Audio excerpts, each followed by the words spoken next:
আজকে আমি প্রথমবার খেলতে যাচ্ছি roller coaster 3D VR game. ভেবেছিলাম মজা হবে, হাওয়াকে রাইড দেব, কিন্তু পরে বুঝলাম ভাই এটা তো মজা নয়, এটা তো মাথা ঘোরানোর যন্ত্র। ওমা, গাড়ি দিয়েছে পাহাড়ের মতো উঁচু রাস্তা, চারিদিকে অন্ধকার আর সামনে জম্বিরা। এটা গেম না ভাই, একদম জম্বি রাইড টু হেল চলছে।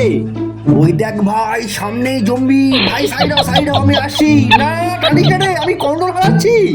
আরে থাম, নিচে নামছে। ওমা, আমি কোথায় যাচ্ছি? মনে হচ্ছে উঠছি ভাই। একবার নিচে নামছে, একবার উপরে উঠছে। এটা রোলার কোস্টার না একদম ব্রেন ওয়াশ মেশিন?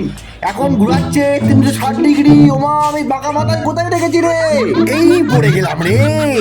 আমি সত্যি বলছি ভাই, মনে হচ্ছিল রিয়েল লাইফে পাহাড় থেকে পড়ে যাচ্ছি। ভাই আমি গেম খেলছি না গেম আমাকে খেলছি, মানে বোঝাই যাচ্ছে না। যাই হোক ভাই, গেম শেষে পুরো মাথা একদম ঘুরছে বন করে, গা গোলাচ্ছিল আমার। মনে হচ্ছিল আমার ব্রেনটা এখনো রোলার কোস্টারেই আছে। আমি এখন বুঝেছি VR মানে হলো ভার্চুয়াল রোটেশন। ভালো লাগলে একটা লাইক দিও আর সাবস্ক্রাইব করতে ভুলো না।